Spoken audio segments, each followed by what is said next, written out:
Hi, True Avatars, and welcome to your Queer Video Game Podcast. This is episode 27, and I am your host, Zoe Wild. I am a transgender and bisexual woman, and my pronouns are she, her. This episode is recording a little bit earlier than usual. It'll be posted on March 31st, but we're recording on Thursday, March 27th. So we'll be back in episode 28 to catch up on all the headlines, but for now, we'll be discussing two very interesting topics. First up, the Nintendo Direct that streamed today. It was the last Switch 1 focused Direct, and we have our thoughts lined up for you. After that, we'll dive into this week's segment, which is based on an article that True Avatars regular Amy Lynn sent me a while ago, which I have saved for a rainy day. The article comes from Xtra Magazine, and it's titled, The Queer Fantasy of Playersexuality. So we'll be discussing that, playersexuality. What is it exactly? Is it good? Is it bad? And what are our thoughts? Joining me to debate these answers to these questions is Ekamy, a pansexual woman whose pronouns are she, her. How are you doing, Ekamy? I'm good. Thank you for having me on. Yeah, it's good to have you back. Always happy. And also joining us is Lloyd Lloydster. Lloyd is a trans man who streams a wide variety of games on Twitch. Lloyd's pronouns are he, him. Hi, Lloyd. How have you been? Hello. I'm very happy to be here. Yeah. I think I met Lloyd. I met you through Ekamy. Yeah. So it's fun to actually have you both on the podcast for once. Yeah, I was going to say this is the first time that Lloyd and I have been on like webcam together, which is kind of cool. So I've been thinking about this off and on. I actually don't remember how I met Ekamy. So do you know? I was thinking about this on my walk home from work today. Literally, I was like, okay, it's either one of two people who I met Lloyd from. It's either Mochi Chaos VT, or I don't remember her name sadly, but she was an Australian webcam. She's cat themed, Danny? I think. Oh no, I think I know Danny though. That sounds right. Sorry, I did not mean to interrupt you. As soon as you said cat, I thought I was locked in on the same done. brain. Well, but I was like, definitely through. I think it was definitely through like another Discord, like a streaming Discord. So, yeah. Could it have been Women's Week in Gaming? Oh yes, I was a part of that. Yeah. I do remember that. Yes, I think that was. I don't know what year it was. Oh yeah, that was Everything like blurs a number together, of but there years was this ago. really huge. I think. A number of years ago, I think, right? Like it was like 2021 or something. Yeah. It was a while ago, and like not to get too in the weeds with it, but yeah, it was just a big collective of Women's Week in Gaming. It was a bunch of content creators. I think indie devs were invited to it too, and it was essentially just like this big thing where everyone either played games featuring strong female characters, or like a lot of or if like the dev teams had like women leaders in it, and just like anything and everything that fell under the umbrella. And it was a really cool project to be a part of, and I met a lot of cool people. Mm-hmm. Yeah, I that does sound familiar. Well, cool. Solve the mystery. So now that we've had our reunion, before we jump into this week's topics, I do have a few quick favors to ask of you, True Avatars. If you like this podcast, please consider leaving a comment or review on your preferred podcast platform. True Avatars has only been rated a handful of times across all the podcast platforms. I think the most ratings we've gotten have been on Spotify. And I've received a handful of amazing comments, by the way, on social media, but still no reviews. Ratings, comments, reviews not only help with visibility, but they help me know what you like and don't like about the podcast so I can improve it moving forward. Also, please follow True Avatars, a queer video game podcast, wherever you do your doom scrolling. There are accounts on Blue Sky, Instagram, Twitter, and Threads at the handle True Avatars. And you can also find the podcast on the official website, trueavatarspodcast.com, all one word. And of course, I thank you very much for your support, True Avatars. Okay, let's talk Nintendo Direct reveals.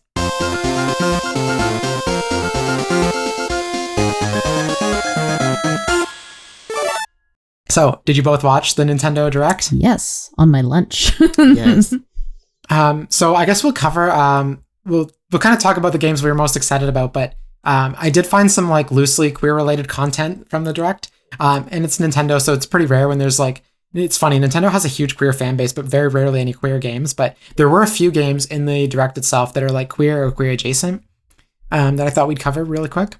So the first one is actually Disney Villains Cursed Cafe. So this is a coffee talk style visual novel with all the queer coded Disney villains, and that's as close as it gets. Is it's like Coffee Talk, which is a queer game, and it's got queer coded Disney villains, like all the 90s ones that are all clearly like flaming, and also I don't know much about the game. I don't know if it's like one of those free to play kind of visual novels or not. Like it looked like almost like Pokemon Cafe Remix, where it was kind of like one of those like mobile games, but it is a visual novel. And it's out today though. So oh yes, it is out today. Admittedly, I had no time today to do much research on it, but what are your thoughts on this? Yeah, I was really excited by the when it started to show the beginning of its trailer, because I was like, oh, like it's first showcasing it's gonna be a cafe simulator. You're gonna make drinks. It's gonna be nice. It's very colorful. I was like, ooh, great. This is good.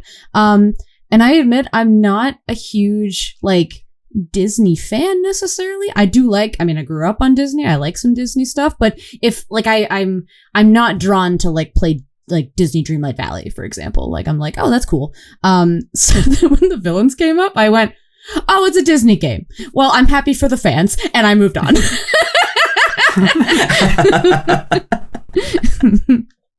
Yeah, when I saw it, I had a couple like mixed emotions. The Coffee Talk phenomenal franchise, I don't know if that's the right word, but phenomenal, love the vibes and everything. And I have like a mixed bag with Disney villains, especially from the 90s, because of the very clear queer coding and how, the implications for if a character had effeminate or any sort of drama or any sort of like anything that could be considered lesser, or it was all packaged together as like a sort of like fun little propaganda thing.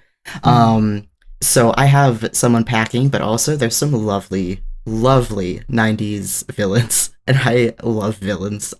Maybe not, I'm not like Disney villain hungry, but I'm not like that brand of villain hungry, but those are my thoughts in the first like 5 seconds of the reveal. Well, I mean, Disney itself has not been very nice to especially trans people lately. Yeah. They've canceled 2 trans-focused episodes. Yes. One was a Pixar show. The other one was, I think, was just a Disney Channel show. Yeah. Maybe it was Disney Plus. I'm not sure. I can't remember the name of the show right now, but I did hear about that. Yeah. Mm-hmm. So, obviously, do your research. Decide if you want to support a conglomerate, like an evil, like the mouse. Everyone calls them the mouse. They're kind of evil. At times. Evil mouse. I know they're trying to buy everyone's love back right now with those Avengers cast reveals. Yeah, really. So, make good choices. If you want to support Disney, like you do you. I mean, I'm excited for the Avengers, but also I'm very mad at Disney and very mad at Pixar for balking on the trans girl in a baseball. I'm a baseball player. Like I grew up playing baseball, so seeing a trans character in a baseball themed Pixar show was like a true 3-way Venn diagram of like all my happy places. And then they took this character out, or at least they left the character in, but they took that storyline out. And only hinted at it the way other Disney content has hinted at gay characters before. And anyway, I'm a little sad about that. Was that the show Win or Lose, out of curiosity? Yes, that is the show. Oh, so I watched episode 1, and you mentioned baseball, because episode 1 is the baseball episode, at least the beginning of the show is. And I really liked it, but I didn't realize that was the show that they took the character out of. Or well, the storyboard is online. It's very sweet, and it's very without getting too much in the weeds of this, but there's the storyline shows the trans girl in the mirror. Yeah. She goes into the girl's bathroom, and like the bathroom door is like warping and it looks all scary. And then she goes in and she's looking in the mirror, and like her figure distorts to masculine and back to feminine in the mirror. Oh, and it's the most visceral portrayal, especially for kids, that I've ever seen gender dysphoria portrayed ever. Like even if you're trans mask, like I'm sure watching this, you go, I get the opposite, like the flip side of this kind of. And so it's just like really sad that they took that out, because I guarantee you, like millions, maybe not millions, I don't know how many trans kids there really, like how much of a percentage of the population we really are, but like I guarantee you the next generation of kids would have had their eggs cracked so much sooner watching that scene. Because if I had seen that as a kid, I would have been like, oh, some visual language to describe why I hate myself. That's cool. So not the hating myself part, but the language to describe why is the cool part. So anyway, that's my TED Talk. Thank you for coming. Anytime. Let's move on to the next game. So Rift of the Necrodancer. I don't have a ton to say about this, but Rift of the Necrodancer is like a kind of sequel, I think, to Crypt of the Necrodancer. At the very least, you can call it a successor, but I think the gameplay style might be different. I'm not sure. I don't know that much about the series. I've only played the Zelda one. But this rhythm game is coming out soon. I think actually I should have looked up the release date. I did not. I'm sorry. But it does have like Celeste side content and Celeste music included. And Celeste is very much a queer game, so it has queer content in it. So I included it here. Nice. Yeah, I really need to play those games. I keep meaning to. Rhythm games aren't in Lloyd's toolkit, so I saw the gameplay that they showed, and I was like, "Ooh, nice!" And then then we moved on. But you're supposed to be a variety streamer, Lloyd. A variety of not good. We can have that. There's like a little asterisk after games and variety games that's just like excluding rhythm games. A variety, including skill, any skill. The next game series is Monument Valley. So 1 and 2 are coming to Switch 1 on April 15th. And Monument Valley 3 was also announced. I'm not sure if it was announced prior to the direct or if this was like a shadow, like an announcement that like blew people away. I have no idea. But 3 is a new game that's not out till the summer. TBA 2025 summer release date. That's all they said. But the game itself is not queer as far as we know, and none of these games are queer. However, the developer Us2 Games previously made Desta: The Memories Between, which is a queer game, and they do very much based on like their tweets and their track record seem to be very big allies at the very least, if they're not queer devs themselves. So, yeah, I recently bought Desta actually, purely because it was on sale on Steam, but I was like, oh, that's cool, it's a queer game, and then that's how I learned that they had also made Monument Valley 1 and 2, and I went, oh, cool. So seeing that, seeing it mentioned on that they're coming to Switch, I was like, oh, that's awesome. And then the third game, I went, well, people who really like that are going to be very excited, because I feel like Monument Valley is not like old, but like it's got a couple years on it, I think, since it's been released. But yeah. The last game is Tomodachi Life: Living the Dream. So I know fans, especially I saw on social media, people were like, is there going to be a new Tomodachi game or a Tomodachi Life game? And anyway, so it did come to pass, and also so did Rhythm Heaven, but that's not a queer game. But Tomodachi Life, the previous game, which I think came out around 10 years ago, I want to say, was actually mired in some controversy because it infamously excluded gay marriage in the first game that I think was on I want to say the 3DS. And so there was a huge uproar from fans. And so Nintendo of America actually had to put out an official statement apologizing for this. And I found it here in an article. I'm going to read this, and I'll also link it in the show notes, of course. But let me see here. So they said, "We apologize for disappointing many people by failing to include same-sex marriages in Tomodachi Life." And this is very uncharacteristic of Nintendo, by the way. They never apologize for anything. So they said, "Unfortunately, it is not possible for us to change this game's design, and such a significant development change can't be accomplished with a post-ship patch. At Nintendo, dedication has always meant going beyond the games to promote a sense of community and to share a spirit of fun and joy. We are committed to advancing our longtime company values of fun and entertainment for everyone. We pledge that if we create a next installment in the Tomodachi series, we will strive to design a gameplay experience from the ground up that is more inclusive and better represents all players." Okay. So all I want to say is I hope that's the case for the sequel that they're making now, is that they remembered that they said that. They remembered that Nintendo of America, here's the thing though, Nintendo of America made this statement. I don't know if they made it on behalf of Nintendo Japan. Yeah, right. So. Yeah, that can be a bit of a gray area. Fair. But they have the receipt. Yeah, they have the receipt. And I was sitting here like, wow, they said that? And then you said Nintendo America, and I was like, oh, okay. Yeah. Well, I will say, though, Nintendo Japan is... they do support they give it, even though gay marriage is not currently legal in Japan, although that's changing right now. But a couple years ago, when it still was not legal, Nintendo did say that they will cover non-married gay spouses through employee benefits. So they are very inclusive in Nintendo Japan. In fact, their policies are better than Nintendo of America's policies on that front. Ooh. Oh, wow. Even though obviously in US, at least right now, gay marriage is currently legal, but I don't think Nintendo of America had that policy before gay marriage was legalized. I think back in, I want to say 2015. So anyway, all that is to say is that Nintendo Japan is actually very forward thinking. They're the ones who wrote in Vivian in Thousand Year Doors. So true. Oh yeah. Okay. I take it back. Thank you for the education. And for anyone listening who's like, what's Thousand Year Door? That's Paper Mario: The Thousand Year Door, the remake of the, or the original GameCube game, and they remade it on Switch. So it's available to play. There is a nice, good trans representation from Nintendo. on the Switch right now if anyone wants to go play it. I have talked about it on the podcast before, so we won't get in the weeds with that. But Ekamy. Now we can move on to the games that we thought were most interesting that we just feel like talking about. So what are your games?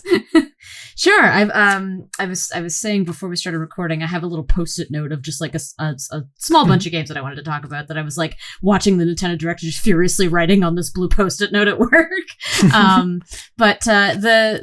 So actually a couple of games I wanted to say. First announcement was the Dragon Quest remakes for 1 and 2. I have not played a I have not played a Dragon Quest game fully. I have played a bit of a Dragon Quest game. I believe we might have talked about it on a podcast episode, but it was for like Game Boy Color or something like that. Right. Oh, it sounds like Dragon Quest Monsters, maybe one of those. Probably, yeah. That sounds right. Okay. So that's my experience. I do have other Dragon Quest games that I have yet to play, but like I always just like, the kind of pixel, like kind of retro look to the original games. So I have always wanted to play 1 and 2 quite a bit. So I'm looking forward to those. I did not have a new AI Somnium Files game on my 2025 bingo card, but here we are. Not to say that it's been a while since an AI game. I'm pretty sure the second game, Nirvana Initiative, came out in 2020. Oh, I should have checked. I think it was like 2022 or 2023. It could have been 2024. Who knows? But the AI Somnium games, for those who don't know, they're directed and written by Uchikoshi, who has led the Zero Escape games. Like that's his baby. 999, all the kind of mystery escape room kind of type games. And AI is like a futuristic mystery, usually a murder mystery. The first game is like one of my favorites. It was so much fun and so funny. Oh my gosh, the humor's so good. And so this is a side game, I believe. I know that Uchikoshi posted about it and basically confirmed I'm not the lead writer for this, but they did bring me on as a series lead, so I kind of oversaw the project. So I'm betting it'll be shorter. It seems like it'd be a very silly kind of concept, like you're playing as the protagonist from the first game, doing his thing, which is great. We love baby girl Kaname Date, love him so much. And you have to rescue a character from the first game, well, from both games, named Iris. She's a pop idol, and she's been like whisked away by a UFO to like an escape room thing, and you have to save her, which is the silly part that I'm thinking of. But it kind of almost seems like a dream sequence the whole game, so this will be fun. So I'm really looking forward to that. Also, I like the name of it, No Sleep for Kaname Date. Like, if that's gonna be like a series of side games, I'm here for it. That's hilarious. I just want to jump in to just say quickly, I think I haven't looked into this too much, but apparently there might be queer representation in this series. In Zero Escape, I will say I've only played 999, which is the first game. 9 people, 9 doors, 9 hours. And you know what? There might be in the second game, and I don't know about the third game, but I can definitely look into that for you. Because you know what? It'd be an interesting topic for sure. Yeah, I haven't played any of these games. When you were talking about it, something kind of jogged in my memory, and I realized, and I was Googling it, and there's just one Reddit post here that says, I love and adore this series for its LGBTQ plus representation. Oh, so, I should have actually asked, is that about Zero Escape or is that about AI? Because AI has... AI, yes. Okay, sorry. Yeah. AI does have queer representation. I should confirm that. Okay. And the game that you mentioned it's an AI spin-off, right? Like it's... Yeah, so the first game I know it's kind of both, but it's got the AI title, like branding. Yeah. So the first 2 games have been called AI The Somnium Files, like that's the baseline, and then that's the first game, and then the second game is that title with Nirvana Initiative following it. This is the first time where I think they called it like an AI story or something like that. No Sleep for Kaname Date. So I think it's going to be a side thing. It looks like a side thing. It definitely doesn't look like it's continuing from the second game, so... Fair. Yeah, and I didn't see anything in the trailer that looked outwardly queer to me, so. Mm-hmm. Yeah, it's just like certain characters are, which is just really nice, and they're pretty. I think they're pretty open about just like talking about it, which is nice. So, yeah. In the same decorum, my notes on the back of a grocery store receipt. Nice. And just we love seeing to see over it. These. Yeah.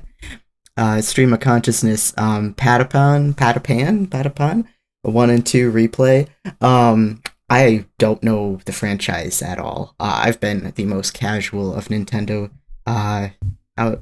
children, if anything, Pokemon, and if some Mario stuff was like some of my bigger. English is really hard. That's fine. It's fine. We're gonna keep going. It's all good. That's what the notes are for.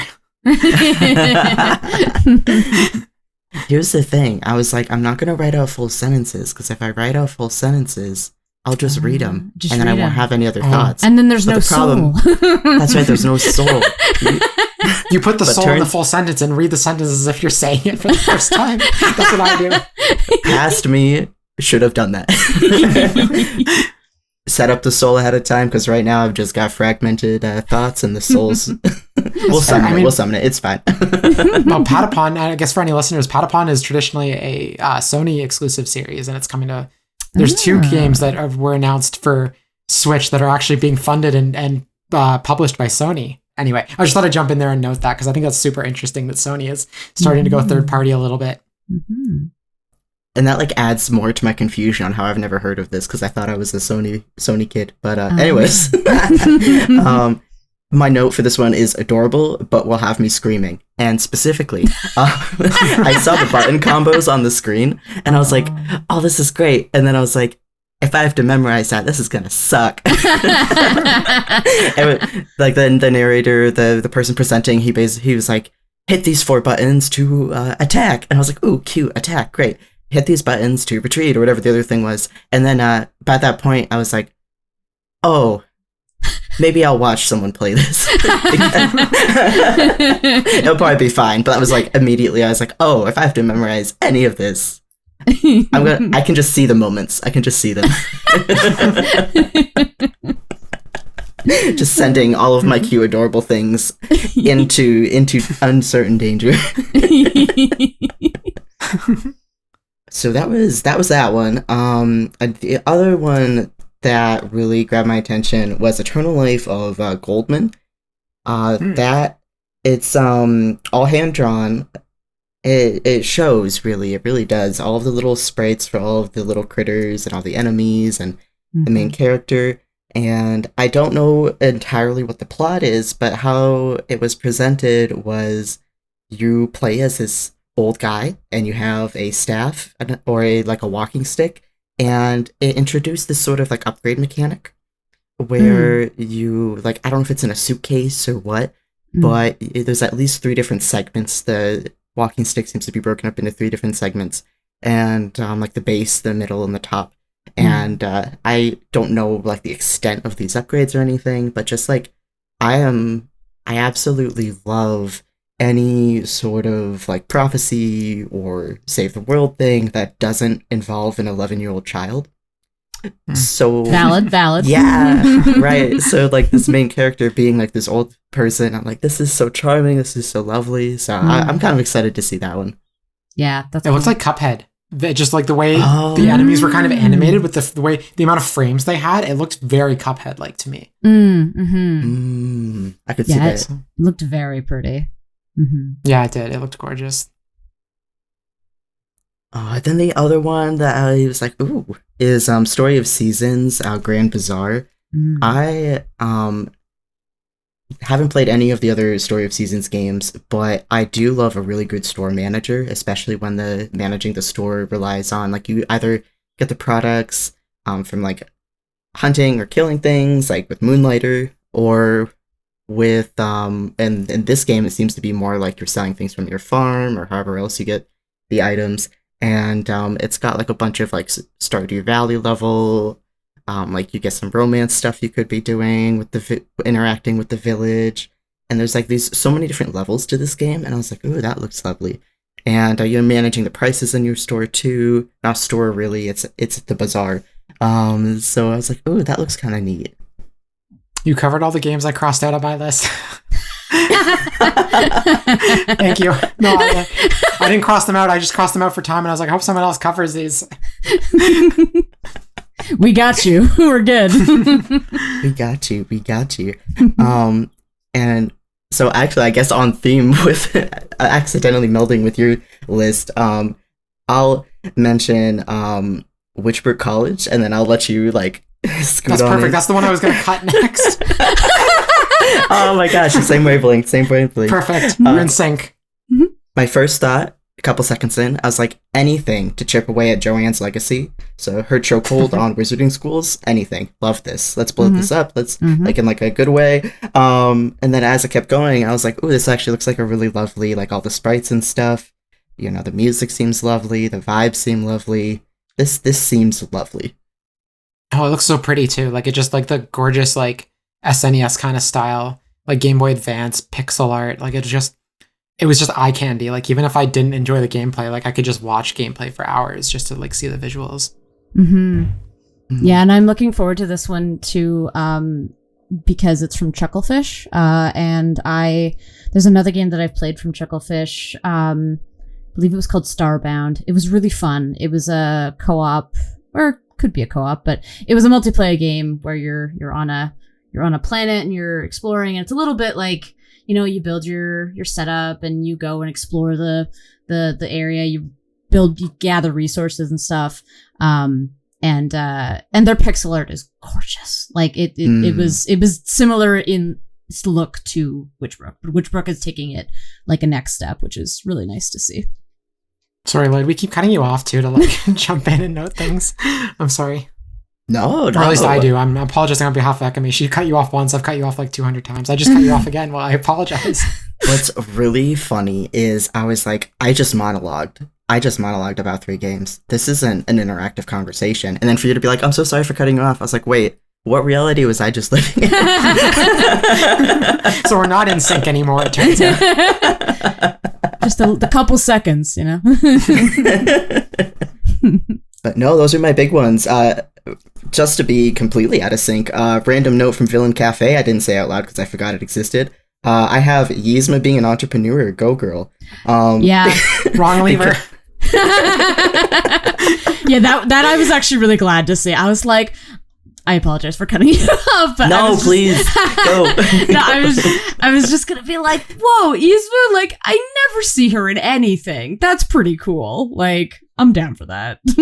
Yeah, I think she's like going to be part of like the upgrade mechanic, or to help you make more potions, or she's like an integral part of this cafe. And I was like, oh, love this.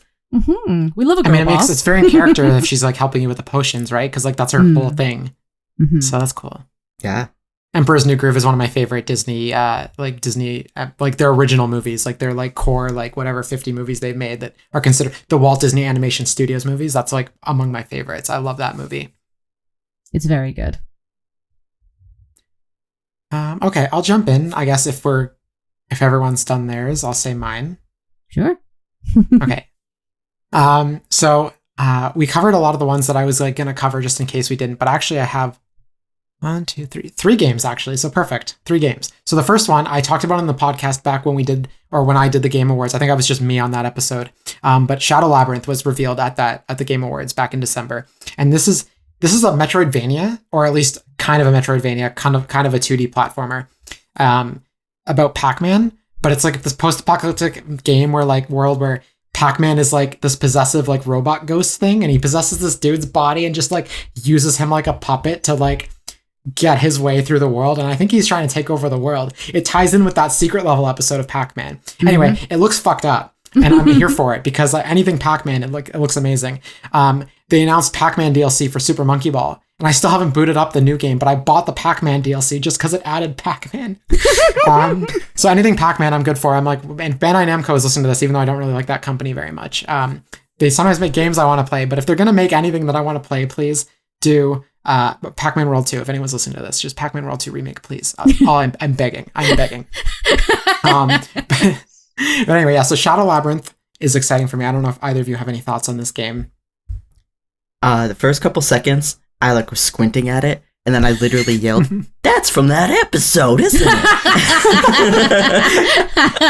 Oh my gosh, yeah. I was like that, what is it, the Leo DiCaprio meme? Where Oh he's my sitting god, up yeah. pointing at the TV. point. I was like, hold on.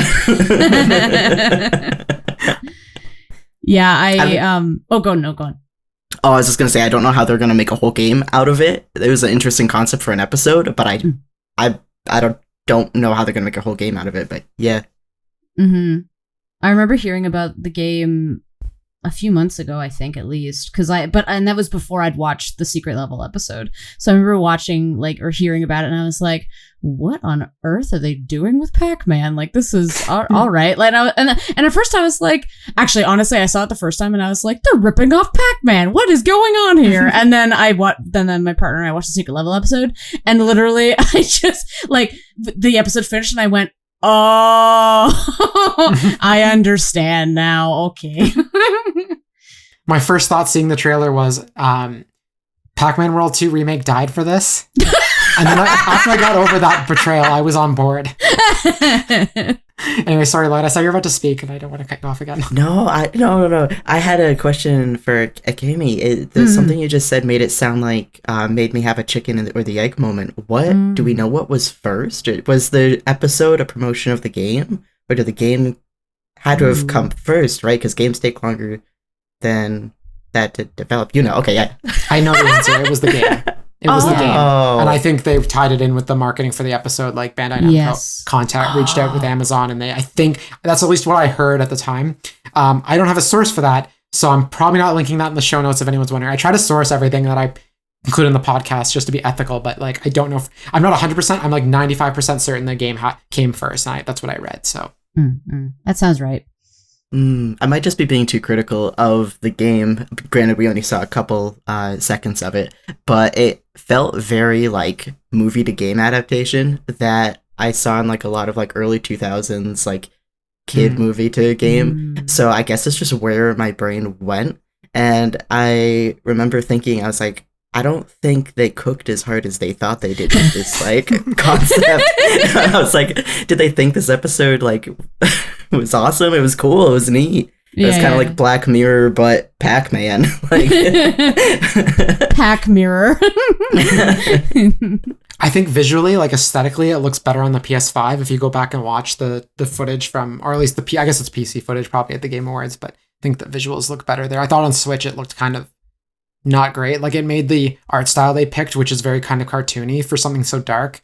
It made it look I actually looked at it and thought, it didn't look like that before. Wasn't it more like 3D? And it wasn't, but I think the Switch downgrade did not do it any favors. Oh, okay. So, interesting.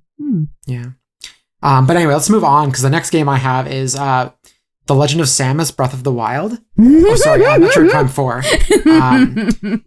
got another trailer where they told us a bit more about the game, and it does seem to have a Breath of the Wild kind of vibe to it, where Samus seems to get these powers that help her interact with the world. And it's like ancient ruins. It looked like Samus was walking around in Breath of the Wild. It looked like FPS Breath of the Wild. Not a bad thing. It looked cool. But then at the end of the trailer, they were like, we still don't have a release date. And for the first half of the direct, I was like, why is Nintendo not announcing any release dates? And then it clicked. I was like, wow, GTA 6 really has a stranglehold on the industry right now, because nobody's announcing anything that's expected for the fall. Absolutely nobody wants to say anything, because they're waiting for Rockstar to show their hand. And Rockstar is not going to say anything till late summer if the game is coming out this year at all. And I'm just like, the industry is going to be in dire straits until GTA tells them what they're doing. That is such a smart read. Oh my gosh. No, you're right, because who wants to release the game the same weekend, same week, same month as that? Yeah. And at first I was like, well, most of this stuff is counter-programming, right? It's like releasing a movie for little kids the same weekend as Avengers, or a horror movie the same weekend as a Jurassic Park or something. Well, maybe not Jurassic Park, that's a bad example, but a 4-quadrant movie versus something more niche is you're not gonna, or a chick flick versus a horror movie. You're not gonna have crossover with two big movies, right? So games like Pokemon doesn't have a release date either, I think for the same reason that nothing else does, because GTA. And then I remember that little kids play GTA. So I think Nintendo probably would never say that out loud. The same little kids that are gonna be playing Pokemon Legends ZA are gonna be playing GTA 6. But at the same time, I think no, when all my friends when I was 8 years old were playing GTA, of course little kids are gonna be playing GTA. So anyway, this was about Metroid Prime, which looks great. I thought visually it looks a bit of I noticed they showing off the gameplay now, actual it looks like either unfinished or just it looks bad on the Switch. I Like, agree. Yeah. Yeah. I was going to say that. I haven't played the entirety of a Metroid Prime game. I have them on my Wii U, I think still, but I remember but from what I have played, you know, I keep that in mind when I watched the trailer for Prime 4, and I went, wow, like this actually just kind of looks like how I remember Metroid Prime 1 like on the Wii U. And not to say that it like visually, like I'm sure it's like a lot nicer in terms of like just resolution. But I didn't actually really get like hooked into like, ooh, maybe I want this game until they revealed the cool looking alien who spoke to Samus. I was like, that's awesome design. I might need this game now. Oh yeah, I think it's gonna be a really fun game, but I really hope it's got some kind, and we're gonna talk about this a little bit later, but I hope it's got some kind of Switch 2 enhancement. Yeah. Mm-hmm. So. Okay. I like that we have our, I know this is an audio podcast, but for the first time, anyone listening, we have our cameras on to talk to each other so I can like read people's expressions so I don't cut people off as much. And I'm just like looking at like Amy and Lloyd to see if like there's going to be another response. And I'm like, okay, I waited. There's no response. The last game I've already mentioned, it's Pokemon Legends ZA, which I was not expecting to have a trailer. But given how little Nintendo's releasing this year, it makes sense that they showed something off. And I thought if it did, once I saw the game, I was like, okay, they're not going to reveal anything new for this. They're just going to like show a recap of what they showed back at the Pokemon Presents. But they didn't show any of Mega Evolutions or any new Pokemon or nothing like that. But they did show a new mode. So during the day in Pokemon Legends ZA, you battle wild Pokemon, you like do your side questing or whatever. And then at night when the clock ticks down, everything kind of goes red and menacing, and you're now supposed to battle trainers that's when the trainer battles happen. And you're supposed to rank up. So now we know why the game is titled ZA is because you start at rank Z or rank Z, and your goal is to go up the alphabet until you reach rank A. And I guess that's when you're supposed to be granted a wish of some sort. Mm-hmm. I don't think a Jirachi kind of wish. I think it's more like the government's like, hey, we'll give you one free thing. Just pick whatever you want. Here's $100 $1 Yeah. They didn't say much else, but at the end of the trailer, they did another tease for what I assume will be the next piece of marketing. They showed someone battling what looks like something glowing in pink. And my theory is that that's going to be the equivalent of Alpha Pokemon from Legends Arceus. So like battling big, scary, red glowing Pokemon. I think this time, these are going to be the Mega Evolution bosses. And so you'll have to, my theory, this is based on nothing, but every time you want a new Pokemon to Mega Evolve, you have to go battle that boss out in the world. So let's say you want Mega Alakazam, which they showed off in the trailer. You've got to go find Mega Alakazam out in the wild, battle it, this like powerful boss version of it. And then once you beat it, maybe you don't catch it, but it gives you its Mega Stone. And then you can go and evolve your Alakazam and like Mega Evolve your Alakazam. That's my theory on what they're doing, because I'm not going to talk about leaks too much because they're not confirmed, but it sounds to me like they're not hiding a new Pokemon with that, because everything to do, the leaks are out there if people want spoilers or want to avoid them. Like because of the Terra leak, it has been more confirmed that that leak was probably real, and thus a full build of the game is out there in players' hands right now, at least with a select handful of people.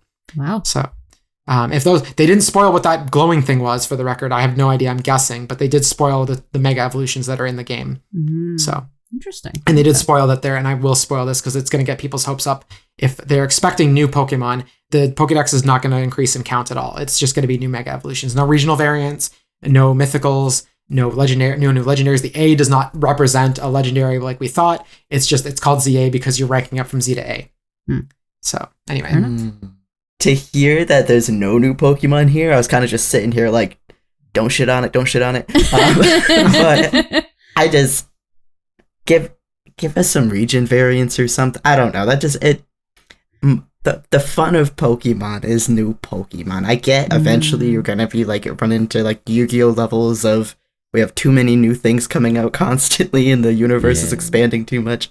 But I don't know. I don't know. I'm excited to see what they do with this, and the idea of fighting your way down from the bottom, up from the bottom is cool. But just having no new Pokemon is getting me. Yeah. I mean, the Pokemon they've supposedly chosen for new Mega Evolution designs are really cool, I think, in my opinion. Not all of them for the most part. I think there was a few in X and Y that I was like, these are a bit silly. Like, I don't know why you picked this Pokemon, and this design looks ridiculous.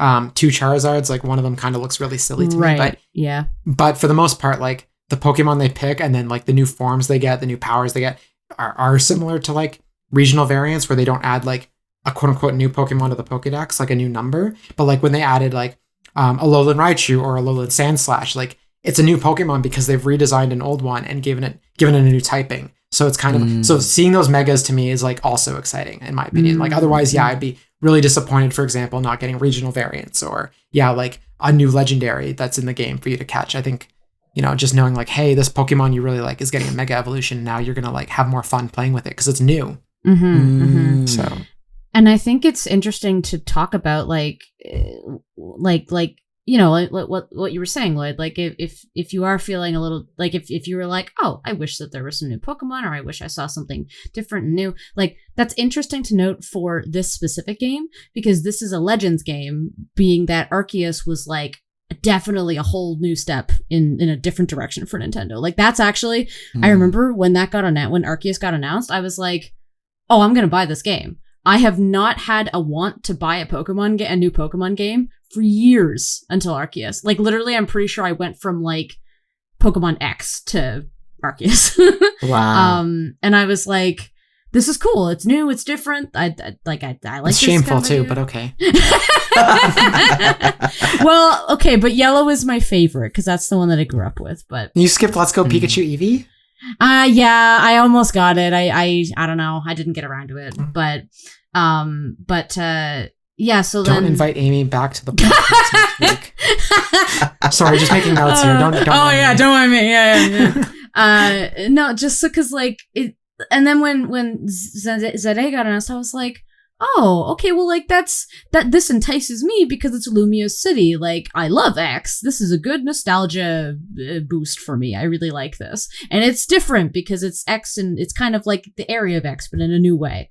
But with everything that I've been seeing, I'm just like, I don't know if I'm like maybe I'll wait. I mean, I'll say maybe I'll wait for a sale. Not that Pokemon games ever go on sale, but that's my feeling. I'm just like, I don't know. Maybe I'm just like a bit of a Pokemon snob, and I'm like, I want something so different that what makes me want to buy this game. But yeah. You're gonna be waiting a long time. I know. Different. And I will save my money in the meantime. That's that's valid. Yeah, that's valid. But I am very happy for people who are happy. So yeah. Well, I'm one of those people that's pretty happy with the game, despite it. And I know what the complaints are. I have the same complaints that everyone else has about Pokemon, but I play them anyway. I'm such a slut for Pokemon games. It's never gonna change. It's okay. It's me and because I've like harped on Pokemon for a while now. Super quick, we're gonna talk about the virtual game cards, which when they first revealed it, I was like, "What the fuck are they doing? Are they just changing the way digital games are labeled? Like, what the fuck is happening?" Yeah. And then I looked at my partner and I was like, "What are they?" Like, I looked at Nicole and I was like, "What are they doing? Like, is there a point to this?" And then they revealed the next thing, and she's like, "This is what I was waiting for." And I was like, "Same," but like, why not lead with that? Why explain the concept of like? So anyway, does anyone want to take a stab at explaining this, or do you want me to do it? I could start. I could try. So my understanding of it was that they were like, hey, we're going to introduce virtual game cards. And similarly, I was like, what? They're just relabeling something like what we already have. This is weird. And then they went into to talk about the lending system that they're introducing, where you can basically, if you link up locally for the first time with people in your Nintendo Switch family membership, then you or are anyone. able... It can be anyone, too. It can be anyone? Okay, thank you. Yeah, so, I just think the rules are slightly different if it's a family group. Oh, gotcha. But it wasn't clear to me what the different rules were, just that they were like, hey, you can do this with a family group and it's slightly different. And I was like, okay, cool, whatever. Oh, okay, cool. Gotcha. But yeah. And then once you link up for the locally, then you're able to basically just let somebody borrow a game for 2 weeks time. It's a virtual game and it'll just go into their system and they can play it for 2 weeks and then it comes right back to you. And it's kind of just like a library-esque borrowing kind of situation. I thought when I first saw the direct that it was only locally, like as in every time I would have to send something to someone, or if I wanted to send something to someone, they'd have to be like next to me on a couch. But it seems to be that you only need to do it the first time locally, and then you can just send it online after that. So people have been telling me. But I understood the opposite actually, but I'm not sure if people are telling you that. Maybe I'm wrong. More closely than I have. I don't know. Maybe. But basically, what it boils down to is your digital games are now considered game cards. So like they're gonna look on the Switch menu, they're gonna look like a game card the same way. like a physical game. Like it's going to pretend your digital game has been inserted like a game card. Doesn't mean you can't have a physical game card also inserted at the same time.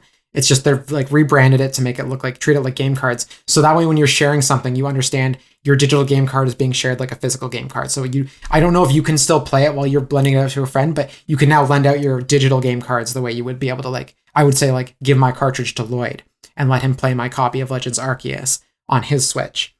Yeah, that's basically it. Yeah.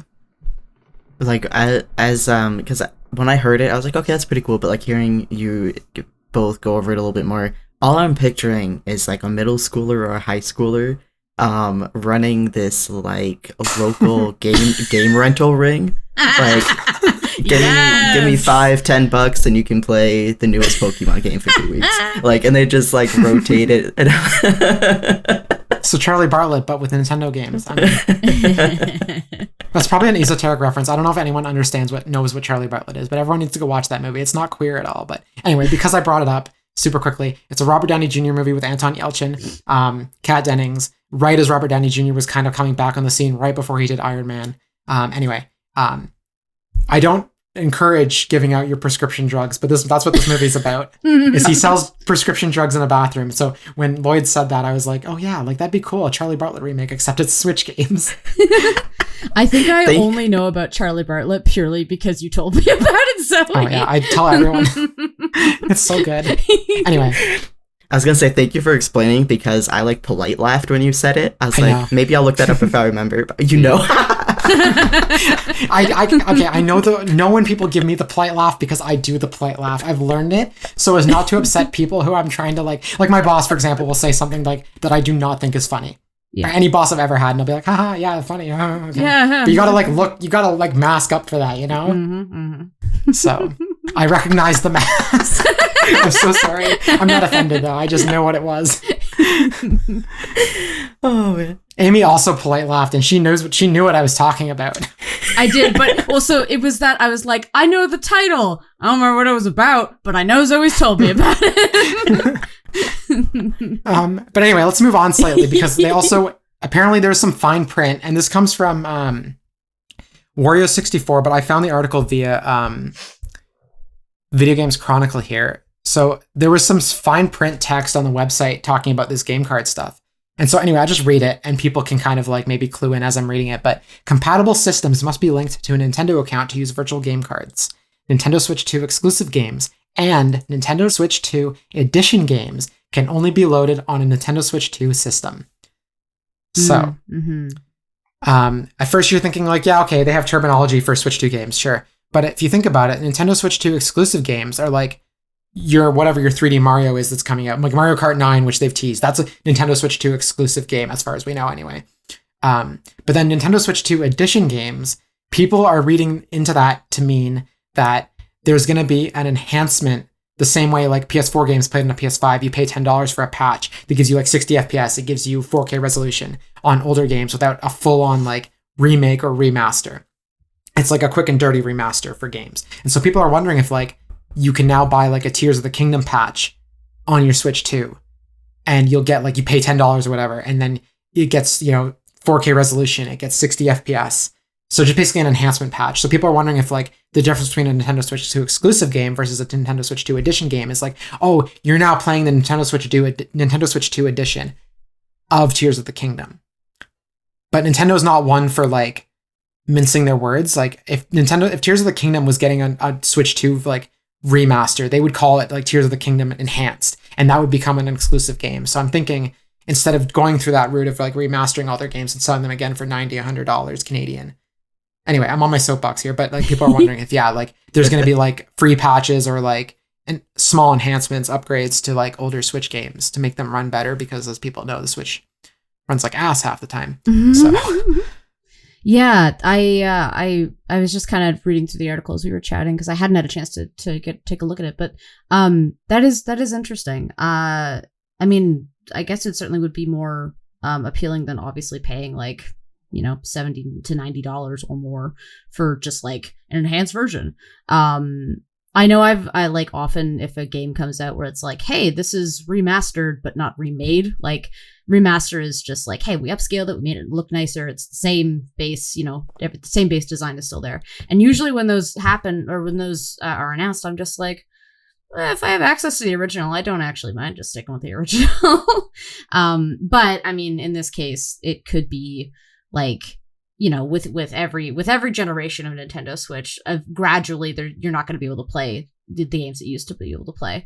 And so, yeah, I guess I don't know if I would be in, like, if they do that whole thing of like, hey, here's the Nintendo Switch 2 edition of this game, pay an extra $10 and you get like that edition. I don't know if that would actually entice me, but it would entice me more than paying like, full price for another game. Yeah, I'm thinking like, for an example that you would probably much appeal to you, and I say that kind of condescendingly, but I mean it sincerely. I think I know what you're going to say. Xenoblade Chronicles X just came out. Yeah. And so if you bought that game on Switch now, and then supposedly they data mined that there's a 60 FPS mode or something like that. Oh. And all it would take is a patch to enable it. Oh. So people are wondering like, so I can see that maybe like the 60 FPS as patch, the resolution boost, and maybe something else that comes with it for $10. Yeah. I don't know. That might entice you. I feel like that would, if you were buying X again, for example. Yeah. If I wanted to get back into that rabbit hole, yes. Yeah, that probably would. Way to break down her entire my whole argument for the past 2 minutes. Crumbled. Lloyd, are there any games that you would pay the $10 for the patch for? No. I say thinking about the PS4 to PS5 section, because right. I remember when we finally got our PS5 and, all of our digital games kind of came over, sat in the library, and, there'd be a PS4 or a PS5 version, and not a single one of them. I was like, man, I need to get a couple more frames per second, a couple more pixels on the screen. Right. Now, I don't think, and I didn't even look to see what the price difference would have been or to upgrade or anything like that. It was just a matter of, I have this game. I have it. Yeah. I could play it if I wanted to. Yeah. That's fair. Mm-hmm.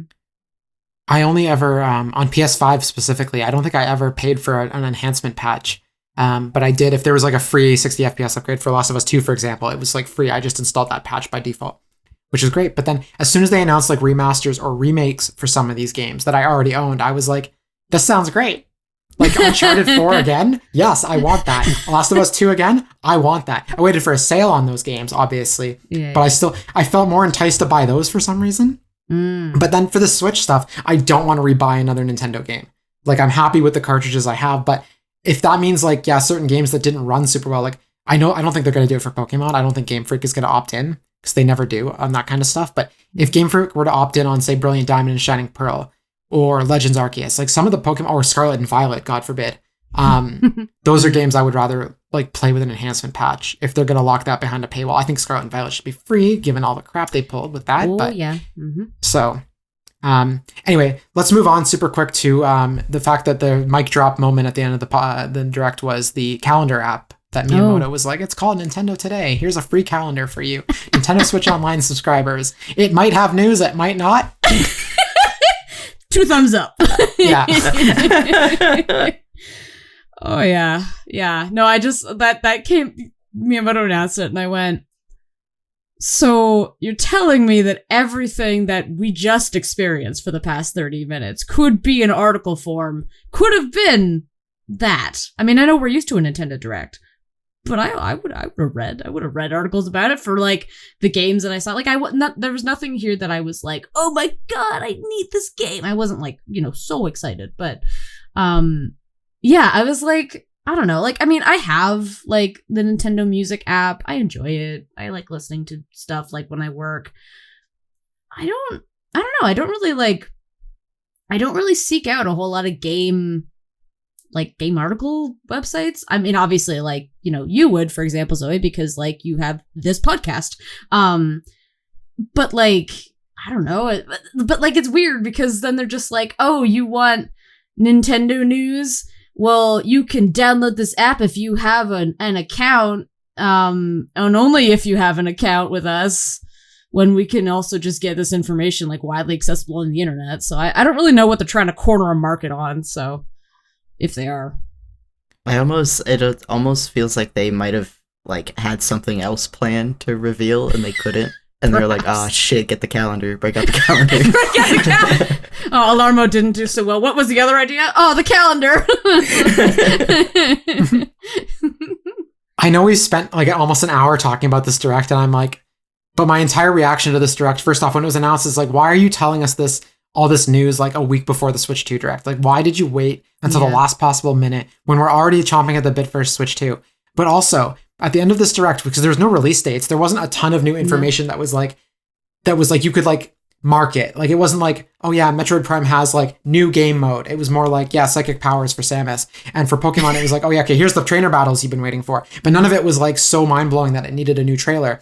And so my thought, especially with that mic drop of like Tomodachi Life being the like last game, and then the calendar, like literally a calendar being the absolute last mic drop thing, I was like, this could have been an email. This entire direct could have been an email. Yeah. So when you said that, they could have dropped it in the calendar. They could have announced the calendar app on Monday, and then on Wednesday dropped throughout the course of the week, dropped all the news. Yeah. Like I would have actually probably been way more excited for that, because part of it too is like, there's so much excitement that's built up from the announcement of these directs, and they're usually really like when they announce them, they're like, it's happening in 2 days from now, and you're like, oh god, I gotta get ready for that because I want to watch it. So they build up all this excitement, and they keep us coming back because sometimes they do announce like wonderful and cool stuff that we're like, oh my gosh, I never would have thought that. I remember like shaking with excitement seeing the Xenoblade Chronicles definition version announced. I was like, there's been no news about that. And then there's stuff like this, and you're like, okay, this was pretty good. Now, granted, Tomodachi Life, I mean, there are people who really, really like that game. Oh yeah, so no, I'm for sure. And more than having two, there's people right? who are definitely excited about those games. So. Yeah, so not to obviously belittle like that feeling, because like I'm so happy that they're getting that, because it has been a while. But like, yeah, I just think Legend ZA, for example, and Metroid Prime 4 are like bigger games than those in terms of popularity, and those weren't mic drop moments. Anyway, sorry, I cut you off, but that's just my take. I agree. I was done. Okay. You're not going to remember where you were on March 27th, 2025. Where were you when Nintendo dropped the calendar app? Oh, Nintendo. And yet I will come back for another direct. I know I will. Oh, we'll be back next Thursday. We're a week from now. Oh, yes. The three of us are going to be here talking about Switch 2. Oh. You're not weaseling your way out of that one. Oh, no, I'm excited. Me too. I'm really, really excited. And actually, I'm taking the week off from work next week, not because of any direct stuff. It just worked out that way. Yeah. But the whole thing with the bed bugs in our apartment, long story short for listeners, we've been dealing with a bed bug issue. We never had them, but our neighbors did. And so we basically had to move twice, move out and back in for all the spraying. And so we're just so exhausted from all that. And I just can't, I'm a freelancer. I can't work next week. So it just worked. The timing works out so perfectly that I'm going to be able to watch the direct without having to look over at my Slack channel to see if my boss has messaged me or if someone's got notes on something or they're asking, why aren't you working right now? Not that I do that if anyone from work is listening. Not that I do that, for sure. For legal reasons, this is a joke. Yes, for legal reasons, this is a joke. That's great. That's great. And then I'm absolved of all guilt. If any final thoughts on the direct before we move on? No, I'm good. Cool. Okay, so we're going to take a short break, and when we get back after this musical interlude, we're going to talk about player sexuality.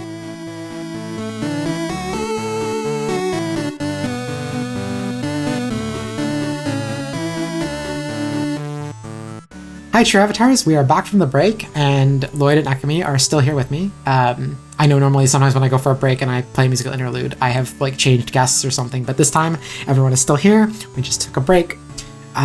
So anyway, as I mentioned at the top of the show, this article comes from Xtra Magazine, which is also a website. I don't know if they have a physical magazine anymore, but that's the name of the website, is Xtra Magazine. The article is titled The Queer Fantasy of Player Sexuality, and it was written by SF Boswell.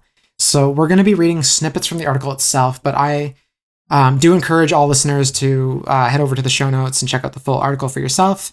It's a little bit more nuanced than we're going to be talking. Our discussion will probably be too short to go anywhere from maybe a black and white approach of what our real thoughts are on player sexuality, but maybe we go into the gray areas too, who knows.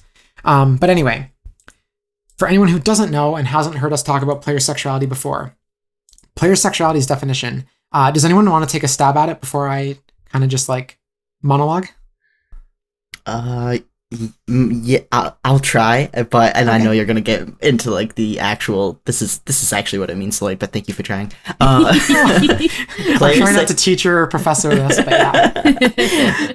Player sexuality to me means that regardless of who's playing the game, the romanceable characters can be attracted to you, can and will be attracted to you if you choose to pursue that.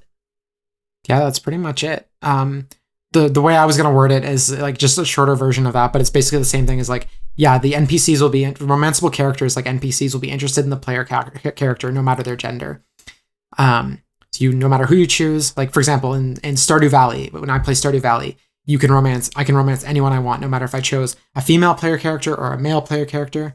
No matter, like, there's no heterosexual characters and there's no homosexual characters that might be either or interested in me. Mm-hmm. They are just like, they will be attracted to you regardless. You can romance anyone. Mm-hmm. There's a lot of comparisons to bisexuality and pansexuality in this definition. And a lot of people compare it to like, they just do because it functions like that. It makes all the characters pansexual in a sense, or bisexual, depending on your definition. I know that there's like a lot of, since I defined pansexuality versus bisexuality on the show Ekamy when we first talked about it, I've seen a lot of debate on the internet of that they're the same thing. I disagree, but again, labels are labels, and they are ultimately owned by the person with the label. So we're not going to get into the real definition of that, but or in the debate of the definition of that. But player sexuality is effectively every NPC that you can romance is pansexual. They are attracted to you regardless of gender. And then there's some like more nuance to that in that the character's development and the way they interact with you doesn't change based on your gender either. So like it might be a queer romance. Like if I play Stardew Valley and I romance someone who's female in the game, there might not be any kind of like in-game reaction based on either other NPCs or the game itself or that character. Like it doesn't suddenly become a queer relationship other than by definition. Like there won't be, the character suddenly won't say, okay, the NPC won't be written to be like, I'm a lesbian now, and I'm going to talk about my lesbian backstory or my coming out. They don't necessarily add that in. We're getting kind of ahead of ourselves, but that's just kind of like the breakdown of what this discussion is really about. But before we just kind of start debating and talking, I'm just going to read this excerpt from the article. And it reads as follows. When Dragon Age 2 was released in 2011, its sheer number of queer romance options was an anomaly. Games like Sims 2000 and Fable 2 2008 allowed gay relationships, although they usually weren't paired with the long romantic storyline. BioWare cultivated a reputation for being queer-friendly. Star Wars Knights of the Old Republic 2003 and Mass Effect 1 2007 and 2 2010 all included queer romance options. What set Dragon Age 2 apart from its competition was abundance. If you wanted to pursue a queer relationship, you had exactly the same number of potential companions as someone looking to pursue a straight relationship. And these relationships would be as deeply drawn and as beautifully animated as the straight ones. I found this game mechanic, now dubbed quote-unquote player sexuality, liberating. In other video games, my favorite characters were often locked away from me by my choice of gender. If I wanted to, say, pursue Tali'Zorah in Mass Effect, I don't know if I pronounced that correctly, I had to start the game over as a male protagonist. No such calculations were necessary in Dragon Age 2. And it wasn't just the freedom I appreciated. As a recently out bisexual, I was also smitten with a game that let me play the hero alongside a group of queer, pan, and bisexual characters. So, my thoughts. And I'm going to do the thing I said earlier where I read the sentence with soul that I've written down in the show notes.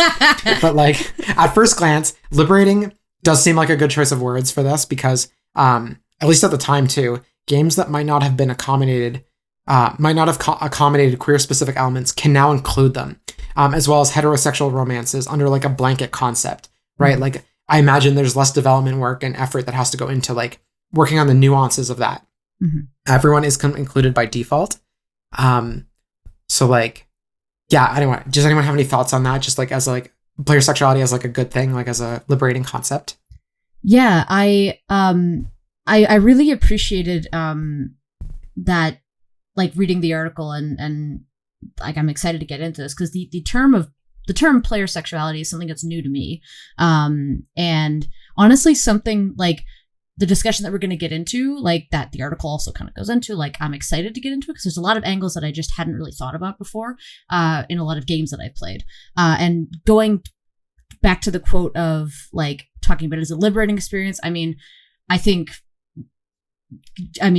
guessing our age groups, I know like Zoe and I are the same age, but guessing our age groups approximately, I would assume that we would have experienced like when we were younger, like that kind of blocking of like, well, if you want to pursue someone who is the same gender as you, some games just won't be like, well, that's not an option. Sorry. Like, I mean, Fire Emblem is a good example of that. Like usually if like, well, maybe New Fire Emblem's different, but like Awakening and before that, they would usually be like, oh, you can't, like, you can be really good friends with like, if you're a woman and you want to pursue a female character, but you can definitely marry a man, you know, that's that whole thing.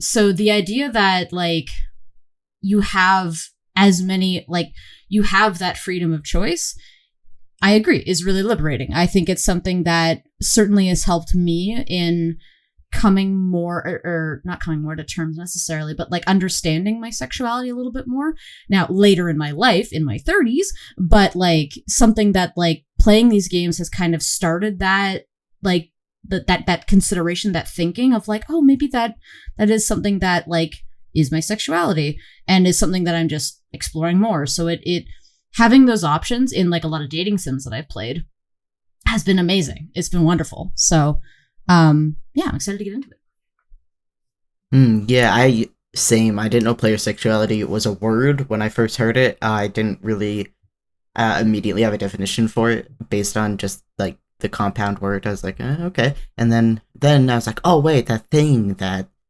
I've enjoyed in games has a word. That's so cool. And when you were introducing it and you were talking about how it is functionally almost synonymous to pansexuality, a little like light bulb went off for me, and I was like, oh, I'm pansexual. This thing that perfectly fits my needs would feel good. Okay. And so yeah, we're gonna get into it in a second, but the idea that this might I'm wondering if we should have invited someone who is monosexual. Sorry to cut you off. I'm just thinking, like, I'm bi, you both are pan. I should have invited someone who's monosexual onto the podcast to like tell us to go fuck ourselves the whole time. Anyway, sorry, I didn't mean to cut you off. We're growing in numbers. I don't think I knew that about you, and I was like, oh fuck, who did I like? We don't have anyone to tell us we're wrong. We have no intersectionality here. Yeah, when you did the introduction, I was like, fuck. I was like, damn it. Centering my experience. But no, I think for me, just as a blanket thing, it was so liberating because, heteronormative, straight cis folks playing romance games, playing any games, they don't have to do the mental gymnastics traditionally. They know that the person they want to romance is an option. They know, so they don't have to do the calculations. So for me, if player sexuality is in a game, I would have that same level of comfort, ease, not wondering if I'm going to put my attention into this character. Again, it was just saying these words out loud. I'm like, wait a second, this doesn't feel great. But putting my attention into this character and then being rejected by a fantasy character would not feel good for my my fantasy of playing this game. So that's what player sexuality would mean to me, is having that same, not privilege, but having that same sort of ability to enjoy a game without wondering if my identity is going to make me feel bad. Mm-hmm. It's an interesting point too that you raise about like the situation of being like rejected by a character in game, for example. So like that just brings me back a little bit to like thinking about Monster Prom, in that the whole like premise or point of that game is that you want to get a date to the Monster Prom. You could very easily get rejected. And sometimes if you're like playing with two people, like you might be going for the same character. So like that's a competition. And in that way, Monster Prom uses it as a mechanic to be like, this is a game, you can lose, but your goal is that like you want to do as much as you can and think about your choices so that you do get them as a date to the prom. So I am curious, like, about almost like if we think about it as like a challenge rating of like, yes, like you have these options before you, but at the same time, you have to work to romance them. And that's not the case for all games necessarily. But I find that is the case for a lot of dating sims when you're going for a character in like particular, like, this counts for Monster Prom, but like you're picking choices that like you agree with as a character, as a player, but also that you know that they would like to like gauge how you feel about them as a character. So the option is there regardless of sexuality and gender, but there is still an element of challenge, which is really interesting there. You can very easily get rejected in a lot of dating sims. But it's not based on your gender. It's based on another in-game mechanic that is blind, so to speak, to, or rather, maybe blind is not the right choice of words, but it doesn't like see what your gender is. It's just like rejecting you based on other statistics that it's calculating or tabulating in the game. Mm-hmm.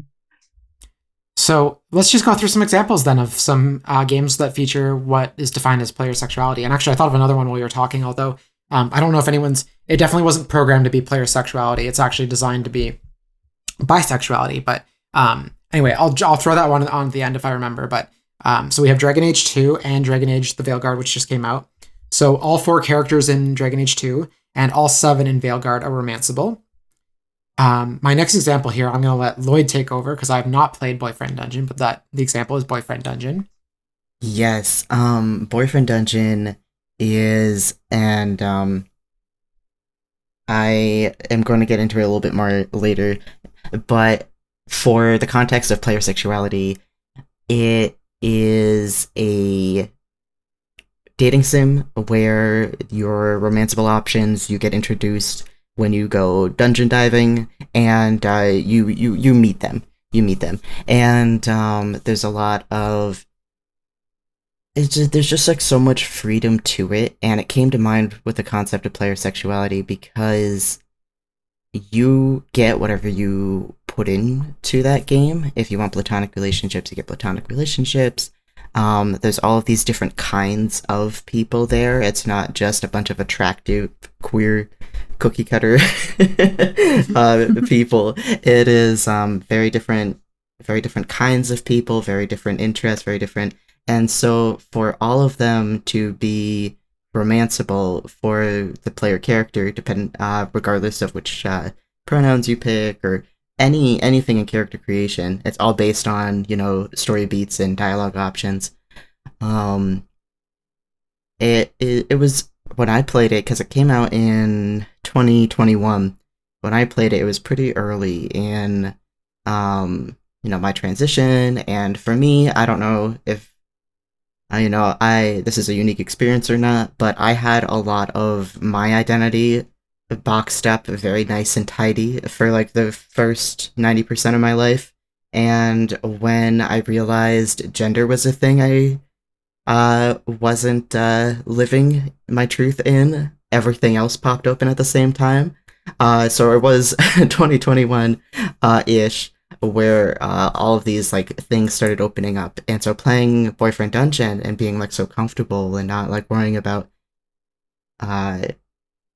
these characters, am I the right body for them to want to spend more time with me, for me to unlock the story beats that I want to unlock. So from like an angle at the time, I thought I was non-binary. So for pansexuality and non-binary elements, like those were just like the perfect like combination for me for enjoying the concept of player sexuality. Thank you for that. My other examples here, and I'm going to, again, defer to Amy here in a second, but we've talked about Stardew Valley, so all 12 romanceable options are available to both genders. The game does not have non-binary as an option, either for any of the romanceable characters or for yourself as well as the player character. We've talked about this on the podcast before, but we're hoping that Concerned Apes next game will have non-binary options, at least pronoun options. But the next game here on the list is Arcade Spirits, which I know we've talked about on the podcast before, but I still have not had a chance to play it. So, Ekamy, if you will, please. Sure.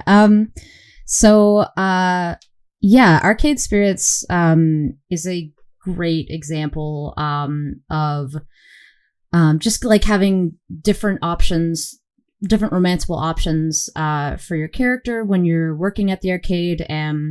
And I guess as a bit for anyone who hasn't listened to the episodes where we talked about Arcade Spirits, it is it's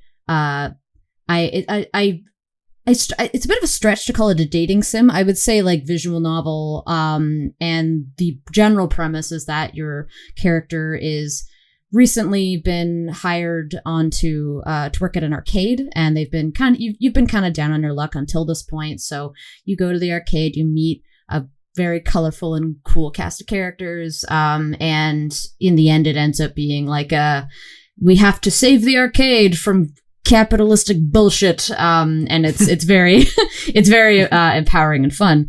And I don't remember how many characters are at the arcade that are romanceable, but as far as I know, I think you can romance basically all of them. You can also, similar to what Lloyd was saying, you can also have platonic relationships. You can make that choice. You could be like, I just want to be like great friends.